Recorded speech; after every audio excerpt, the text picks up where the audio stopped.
Hello. I'm Scott Miller. I'm the Deputy Undersecretary for Collections and Interdisciplinary Support here at the Smithsonian, and it's my pleasure to welcome you to day 2 of the 3D workshop. There are red line train delays again this morning, so we expect there will be some more people straggling in, but in order to stay on schedule, we thought we should just go ahead and launch. Yesterday we saw some spectacular demonstrations of what is possible in 3D digitization.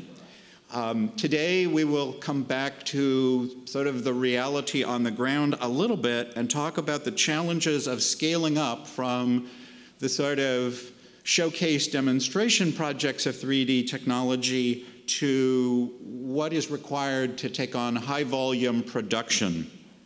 Our first talk this morning will describe the largest scale digitization program that's going on in the Natural History Museum world today, and it's a truly impressive project.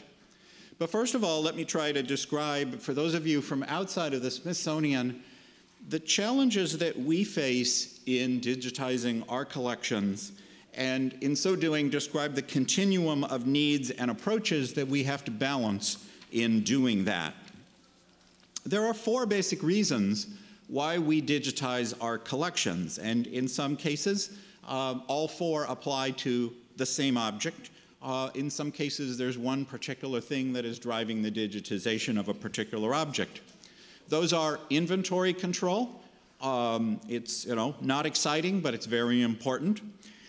Supporting research, both our own research and the external research community. Supporting public needs, such as education and outreach, and the preservation of the objects themselves. So, given these different reasons why we digitize, given the different kinds of materials that we have in our collections across the Smithsonian, where we literally have everything from art to aardvarks, and given the different funding constraints that exist on those different collections, we approach digitization in different ways. In many cases, we are digitizing only the data, just the inventory control records, and that is satisfactory for the purposes at this time.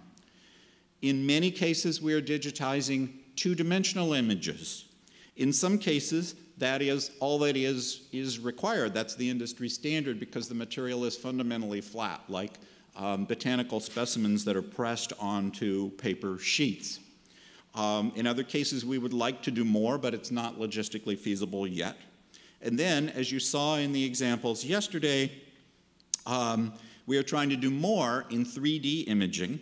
And then, of course, we have other kinds of digital surrogates, such as video and audio and others that may be appropriate for other kinds of materials.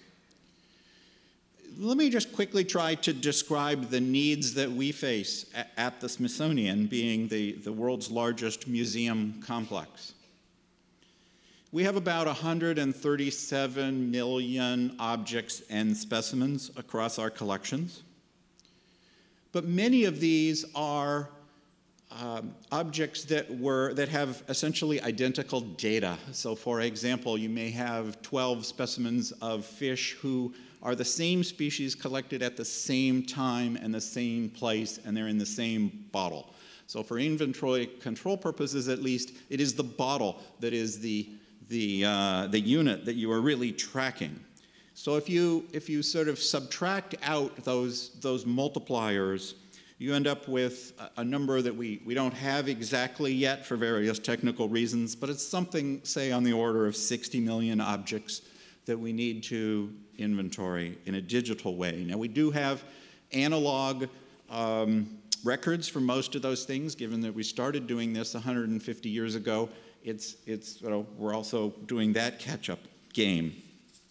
And where we are with digitization varies tremendously across our individual collections. Many of our smaller art museums are essentially done with digitization, whereas on the other hand, we have very large collections of diverse kinds of objects that have been in business, or collecting things at least, for 150 or more years, like the American History Museum and the Natural History Museum, and there we face a greater diversity of challenges. But where we are today, for inventory control, we've prioritized 21 million records to do in the foreseeable future. And we have thus far accomplished 5 million of those, or 27%. For digital images or other surrogates of objects, we've prioritized 13 million specimens or objects, and we've accomplished about 800,000, or about 10%. Now, we also have the similar things going on in the library and the archives world. Their numbers are actually much better on a percentage-wise basis, and we do have some examples there of industrial scale work, like the Biodiversity Heritage Library, where with a variety of partners, our library system has digitized 50 million pages and made them online for free. And we also have very large quantities of environmental and astronomical data that's in a born digital form.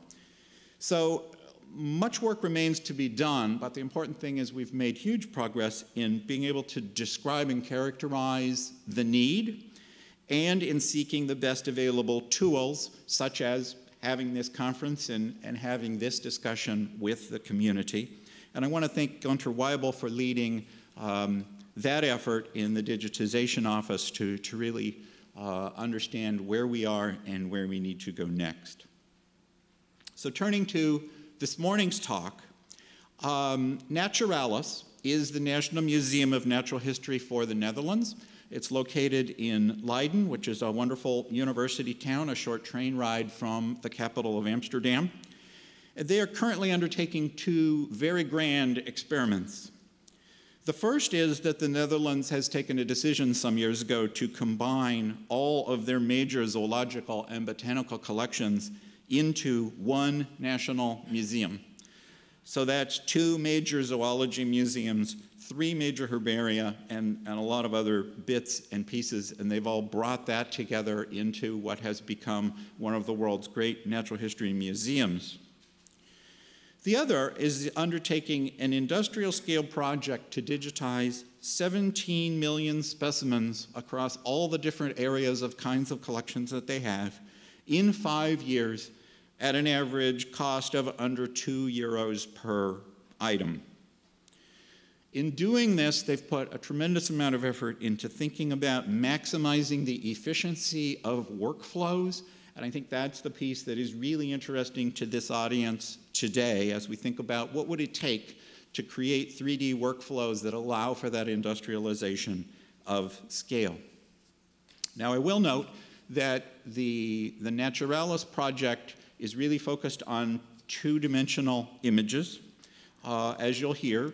And there's 2 primary reasons for that. Many of the kinds of materials that they are dealing with, 2-dimensional is the industry standard, as I mentioned with, say, botanical specimens. But in other places, they felt like the workflows and the cost efficiencies were just not there yet. The presentation will be made by René Dekker. He has been the Director of Collections at Naturalis since 2005. And he was previously, from 1991, the curator of birds. So he is very familiar with natural history collections and how they are used. So with that, it is my pleasure to introduce René Dekker. Thank you.